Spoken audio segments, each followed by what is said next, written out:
Hello everyone, welcome back to the Investing Thunderdome. There's been a ton of chatter and anticipation for Anavex Life Sciences and their EMA application in Europe for blarcamesine. Today we got some huge news unveiled to us by the CHMP agenda for November. Anavex's drug blarcamesine has been listed in the agenda under oral explanation, and that has got people going wild. In this video, I'm going to do my best to explain this designation by the CHMP and why it is absolutely not the end of the road for Anavex. As always, these videos are for education and entertainment purposes only. All opinions in this video are my own and are not to be taken as professional advice. Always do your own research before investing. Now cue the intro.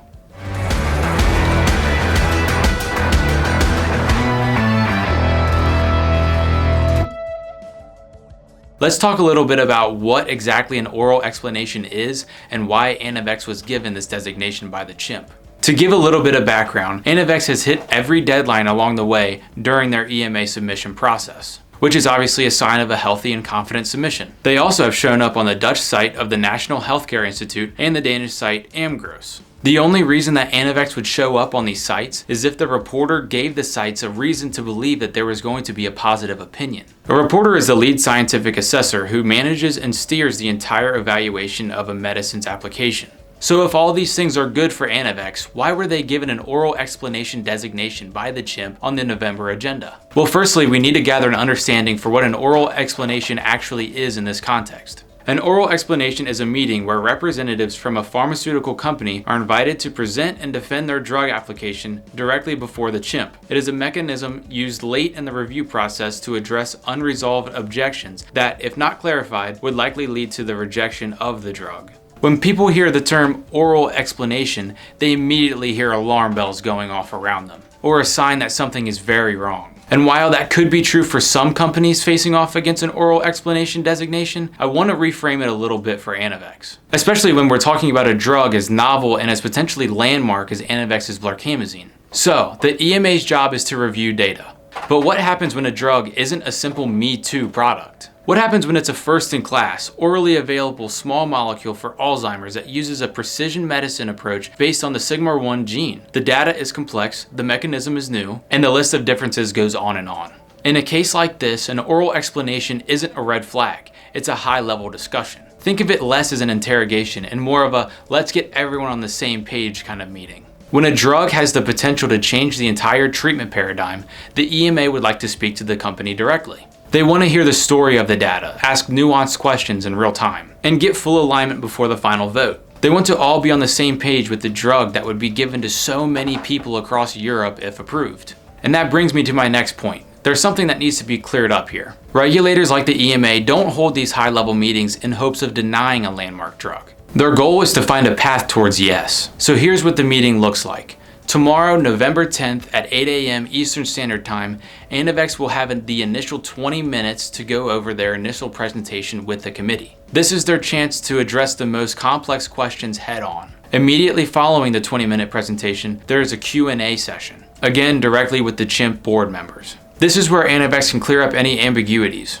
But here's an interesting tidbit on how tomorrow could go. A user on Investors Hub dropped some information about the situation, claiming that a call with Clint Tomlinson, who is in investor relations at Anavex, revealed that Christopher Missling will be present for the oral explanation and that the meeting will be surrounding the ADL endpoint. Here is a quick breakdown of the endpoint that is being referenced here. In its pivotal phase 2b/3 study, the drug missed its functional co-primary endpoint, ADCS-ADL, and only achieved a win on the cognitive scale, ADAS-Cog13, after 48 weeks. This is something that people have pointed to time and time again as a reason for denial for blarcamesine. But the company argues that newer information and data that has been discovered is more than enough for the committee to ignore the missed endpoint. This obviously isn't something that the committee is asked to do every day. But I do believe Anavex has a good case here. And like I said, I don't think this is Anavex's last Hail Mary with 20 minutes left in the game after a multi-year process. It's simply to give Anavex the opportunity to get all the board members on board with their thinking. Before we switch gears, Mayo Mobile also dropped a little tidbit of information on the AVXL StockTwits page. He writes, "Who is presenting? The presenter is a team, Anavex employees, KOLs, and third-party members of Alzheimer's advocacy groups.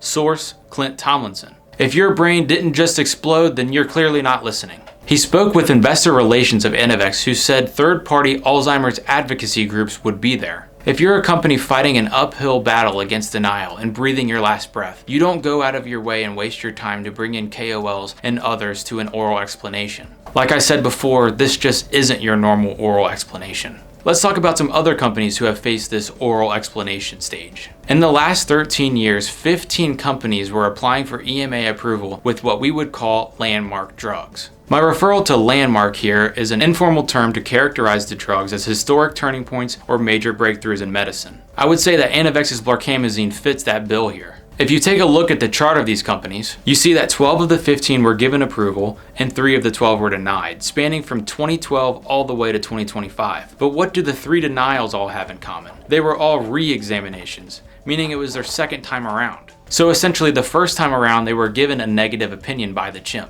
And in their second time around, they were given the oral explanation designation. Then again they were given the negative opinion. So the only denial on landmark drugs that had to have oral explanations came from companies that were resubmitting after already getting a negative CHMP opinion. If you take away the 3 examples that don't fit with Anavex's current situation, the landmark drugs are batting a perfect 9 for 9 on the positive opinion side of things, with 6 of the 9 going through the oral explanation. So what does all this mean for Anavex's chances? Number 1, it means the EMA is taking Anavex's application very seriously. Number 2, Anavex has a golden opportunity to directly present its strongest case, the powerful data from its sigma-1 subgroup.